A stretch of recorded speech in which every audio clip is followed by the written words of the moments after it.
Hi, we're here reaching Gene Balfour of the Libertarian Party via Skype today. Hi, Gene. Thanks for joining us. Thanks for having me. My pleasure. Gene, since you're not as well known as some of the major three-party candidates, maybe we can get to know you a little bit. Tell us who you are and why you're running for MPP of Sault Ste. Marie.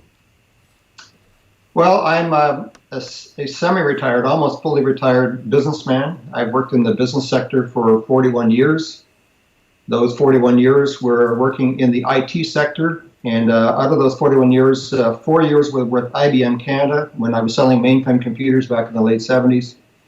After that, I became a professional recruiter, a headhunter. So I placed probably 1,400 IT professionals in various jobs in every sector you can think of, in both full-time jobs and in contract jobs over a period of 28 years.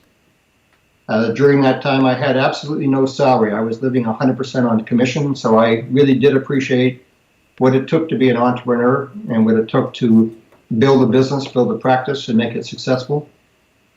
After that, I joined a company called R3D Consulting, and we are a Canadian company, and I was the director of the recruiting function within that company for the international division. And what I did is I recruited people in Brazil, Mexico, United States, Canada, and France, and sometimes other countries for business transformation projects that we were doing in those countries. So I have a lot of international experience in dealing with labor law, labor practices within various countries like Brazil, for example. So why do you want to be MPP of Sault Ste. Marie? What do you bring to the table there? Well, yeah, the real truth is that I know I will not win this election. So what I'm trying to do is I've got a different objective than trying to become the MPP of Sault Ste. Marie. And what that objective is this. I don't believe that anybody lives in a democracy in Canada or anywhere in Canada unless there is an opportunity for every voter to vote for less government or a limited government.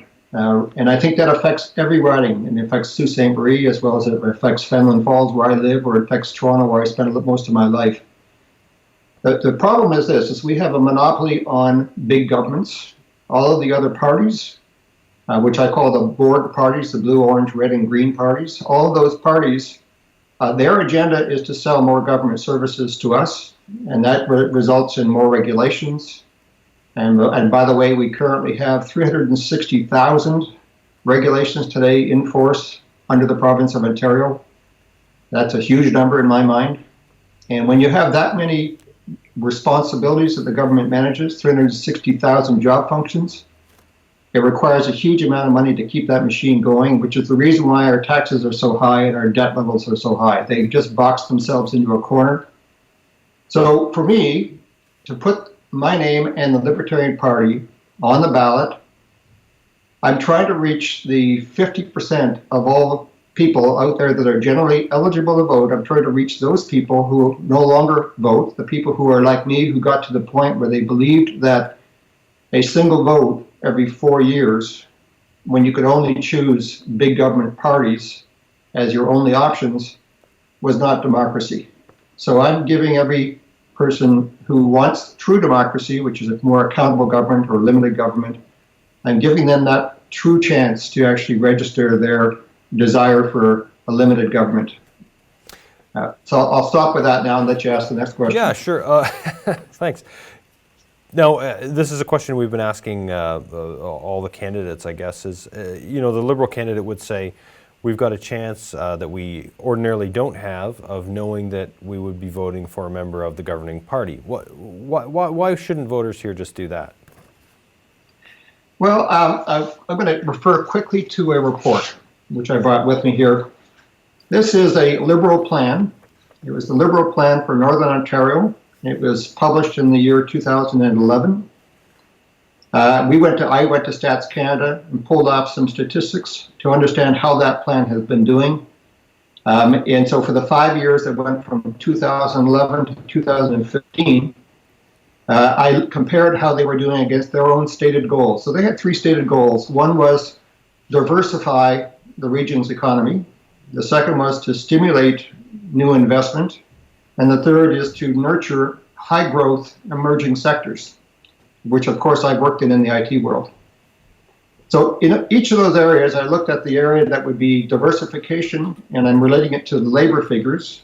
And in those 5 years between 2011 and 2016, the population of ages 15 years of age and older dropped by 1.5%, full-time employment dropped by 1.9%, part-time employment dropped by 8.7%, the labor force overall dropped by 4%, total employment dropped by 3.3%. So on the labor alone, that plan, that 25-year plan in its first 5 years failed miserably. So why would you ever want to vote for a party whose track record is that miserable? But then I went on to the investment spending side of things.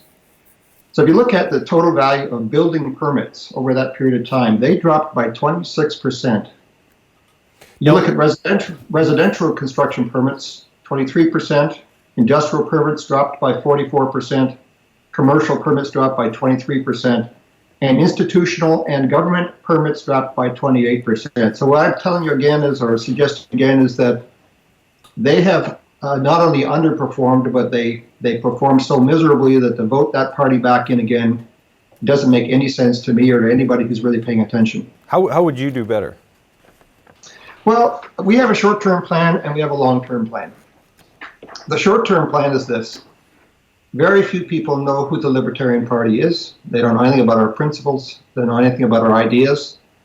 So I'm on the ballot because I'm hoping that people will start to listen to what it is that we can bring to the table. And what I'm trying to do is to raise that awareness so that at some point in the longer term, we will achieve what I call the Libertarian 20%.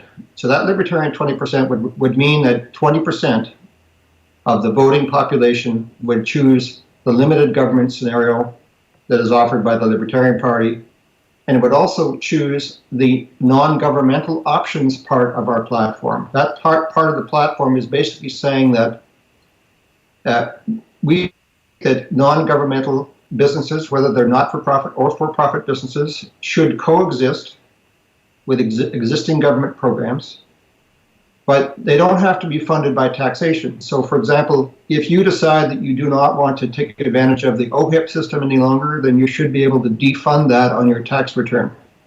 The money that you save from defunding the OHIP system, you could use that money for other priorities, including buying insurance or paying directly for service providers, as you need them. And so what it does is it gives everybody the chance, an equal playing field, to make choices for themselves rather than to have to live with the monopoly service organizations that the government continues to offer as our only option and as also our most expensive and least efficient option. Okay, Gene, we got time for one more question. Okay. This is a question also that we've been posing to everybody. I mean, I think you've said you don't expect to win this election, but let's say that happens and people surprise you and send you to Queen's Park as Sault Ste. Marie's representative, right, with the provincial government. What in the first 100 days, if you could accomplish one thing, what would that be? Well, I mean, first thing I would like to do is I'd like to look at every regulation that prevents a small business from starting up. Realize that most businesses do not start because of the regulations and the taxes and other things that have been put in place by the governments to prevent competition for the government programs. I'm an entrepreneur. I relate to entrepreneurs. I see our party as the party for entrepreneurs and small businesses that want to build businesses and build wealth. And I see the government as being an impediment to their ability to actually build a base of wealth and a base of business so they can hire additional people. And we could do that very quickly.